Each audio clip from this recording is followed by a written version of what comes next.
Hi అండి, అందరికీ నమస్తే. నా రాక్షసుడు పార్ట్ 33.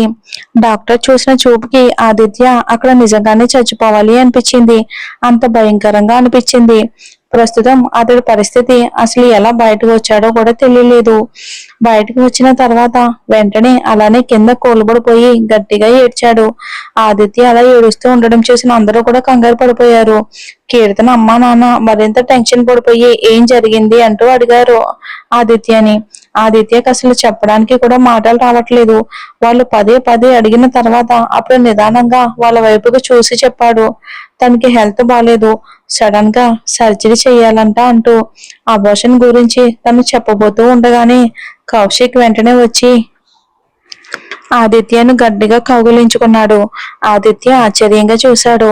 అదే సమయంలో వర్ష కూడా ఆదిత్య చేపట్టుకుని, బావా టెన్షన్ పడకండి, అక్కకి ఏమీ కాదు అంటూ ఆదిత్య కౌశిక్ వర్ష వైపుకు మార్చి మార్చి చూస్తున్నాడు.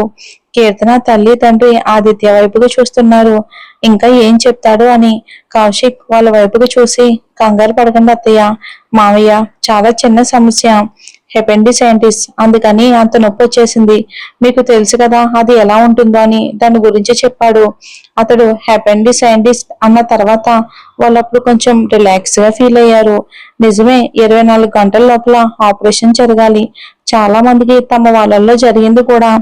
మరి ఆదిత్య అంతగా ఏడుస్తూ ఉంటే మొదటిసారి వాళ్ళకి తమ కూతురు మీద ఉన్న అతడి ప్రేమ బాగా అర్థమయ్యింది. కీర్తన వాళ్ళ నాన్న ఆదిత్య పక్కకొచ్చి, బాధపడకల్లుడు, కీర్తనకి ఏమీ కాదు అంటూ ఆదిత్యాన్ని ఓదార్చారు. కానీ ఆదిత్య మాత్రం కౌశిక్ వర్ష వైపుకు అలాగే చూస్తూ ఉన్నారు. ఎందుకు అబద్ధం చెప్పారు అనేది అతనికి అర్థం కాలేదు. అందరూ కూడా ఆపరేషన్ థియేటర్ ఎదురుగా చాలా టెన్షన్ గా ఉన్నారు. ఇంకలా దాదాపుగా 2 గంటల తర్వాత కీర్తనని వేరే రూమ్ కి మార్చారు ఆపరేషన్ చేసి. ఆపరేషన్ సక్సెస్ అయ్యింది అని చెప్పి ఇంకా స్పృహ రాలేదు. అందరూ కూడా ఎంతో టెన్షన్ గా ఎదురు చూస్తున్నారు. ఆదిత్య అయితే అసలు స్పృహలో లేనట్టు ఆ మనిషి ఆమె పక్కనే కూర్చుని ఆమె వైపుకి అలాగే చూస్తూ ఉన్నాడు. ఎప్పుడు స్పృహలోకి వస్తుందా అని. కౌశిక్ కూడా ఆదిత్య దగ్గరకు వచ్చి, ఉదయం నుంచి ఏమీ తినలేదు, కొంచెమన్నా తినాదిత్య అంటూ బలవంతంగా అతన్ని ఇక అక్కడి నుంచి బయటికి పంపించాడు. ఇక ఫ్రెష్ అవ్వడానికి. వర్ష కూడా అతడి కోసం జ్యూస్ తీసుకుని రావడానికని పోయింది. ఏడ్చి ఏడ్చి మొహం వాడిపోవడంతో ఆదిత్య ఫేస్ వాష్ చేసుకుని బయటకు వస్తూ ఉంటే కీర్తన స్పృహలోకి వచ్చింది అంటూ పరిగెత్తుకుంటూ వచ్చింది వర్ష. వర్ష చెప్పిన మాట వినగానే ఆదిత్య అక్కడే ఆగిపోయాడు. అసలు లోపలికి వెళ్ళలేదు. టెన్షన్ గా అనిపించింది అతడికి. ఏమైంది బావా అంటూ అడిగింది వర్ష. ఇంతలోనే కౌశిక్ లోపల నుంచి వచ్చి కీర్తనకు స్పృహ వచ్చింది అంటూ చెప్పాడు. కానీ ఆదిత్య మాత్రం అస్సలు కదలలేదు.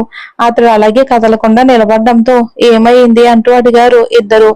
నాకెందుకో చాలా భయంగా ఉంది, నేను కీర్తనని ఫేస్ చేయలేను, అసలు చాలా టెన్షన్ గా ఉంది, తనకు జరిగిన నిజం ఎలా చెప్పగలను అని అన్నాడు అతడు కంటి నిండా నీళ్లతో.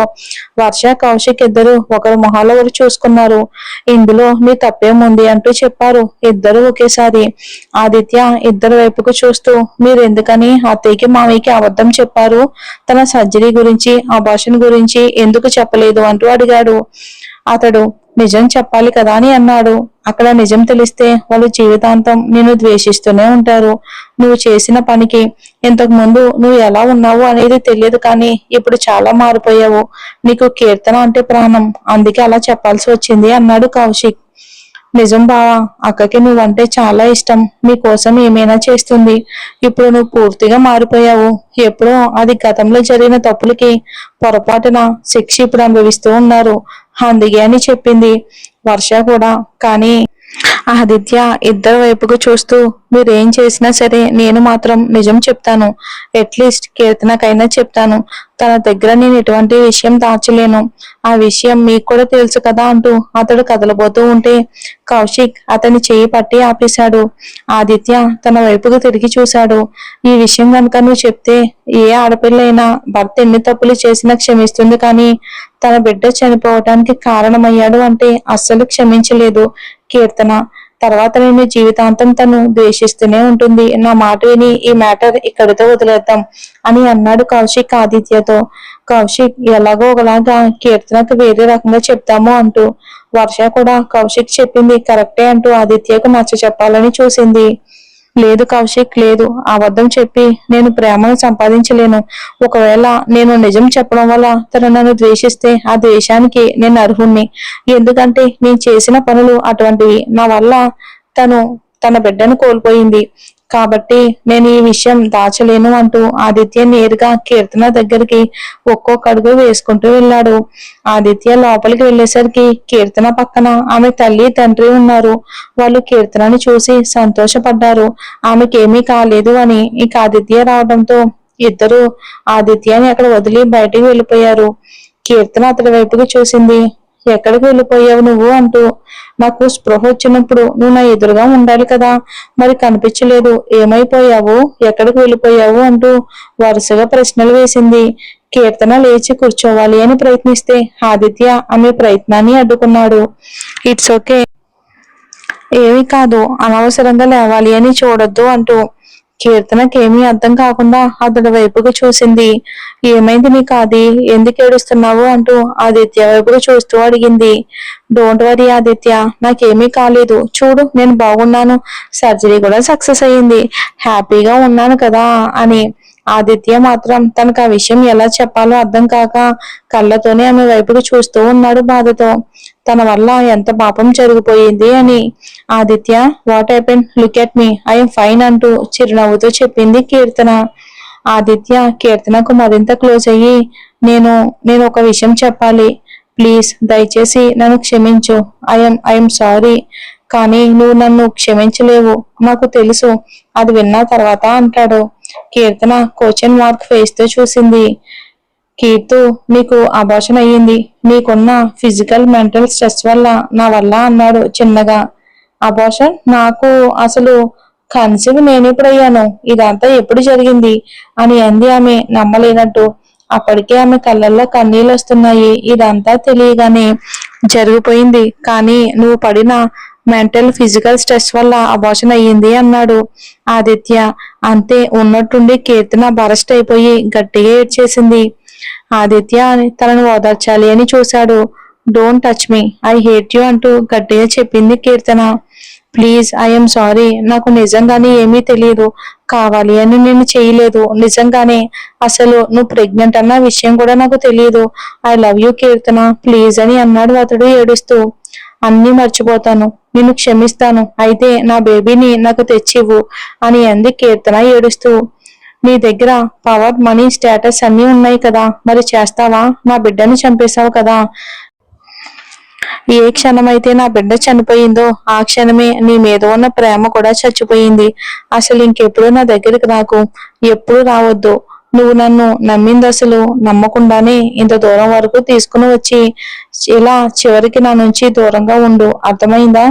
అసలు ఇంకెప్పుడు నా దగ్గరికి రాకు, నేను బ్రతికి ఉండాలి అంటే దూరంగా ఉండు, లేదా నా డెడ్ బాడీని చూస్తావు అని చెప్పేసింది కీర్తన ఏడుస్తూ. ఆ మాటలకు ఆదిత్య పూర్తిగా షాక్ అయిపోయాడు.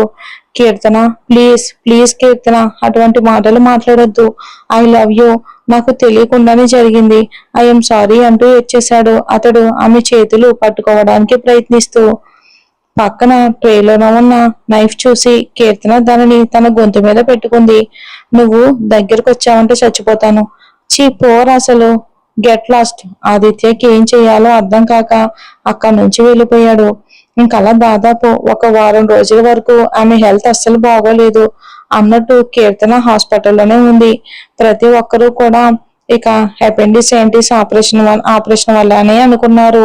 కౌశిక్ వర్ష విషయం బయటికి రానివ్వలేదు. ఇంట్లో వాళ్ళందరి ముందు ఇద్దరు నార్మల్ గా ఉన్నట్టు బిహేవ్ చేశారు, కానీ తమ మధ్య ఉన్న గొడవ బయటికి ఏమాత్రం కూడా రానివ్వలేదు. తను పూర్తిగా రికవరీ అయ్యేంత వరకు మాతోనే ఉంటుంది అని చెప్పింది కీర్తన వాళ్ళమ్మ. హాస్పిటల్ నుండి డిశ్చార్జ్ అయింది కీర్తన. నువ్వు వెళ్ళిపోతే నేను ఉండలేను అని అన్నాడు ఆదిత్య ఏడుస్తూ. కొంచెం అతని వైపుకి చూసిన కీర్తన, నేను ఆదిత్యతోనే ఉంటాను అని చెప్పింది. అయితే అంతవరకు వర్ష నీతో పాటే ఉంచుకొని చెప్పారు ఆమె తల్లి తండ్రి. పర్వాలేదు, నేను మేనేజ్ చేస్తాను, వర్షకి ఇప్పుడే కదా పెళ్ళయింది అంటూ. ఆదిత్య కీర్తనని చాలా బాగా చూసుకుంటాడు అన్నాడు కౌశిక్. చాలా గొప్పగా ప్రేమిస్తున్నాడు అతడు ఆమెని అని. ఆ మాటకి కీర్తన అతడి వైపుకి చూసింది. నిజమే, నన్ను చాలా గొప్పగా ప్రేమిస్తాడు. ఎంత గొప్పగా అంటే ఒక్కొక్కసారి ఆ ప్రేమను కూడా నేను భరించలేను అని చెప్పింది వచ్చే కన్నీళ్లను ఆపి. ఈ మాటల్లో ఉన్న మీనింగ్ అర్థమైన ఆదిత్య మాట్లాడలేకపోయాడు. అక్కడి నుంచి ప్రతి ఒక్కరూ ఆదిత్య వాళ్ళ ఇంటికి వెళ్లారు. అక్కడ మరి కొంచెం సేపు ఉండి ఎవరింటికి వాళ్ళు తిరిగి వెళ్ళిపోయారు.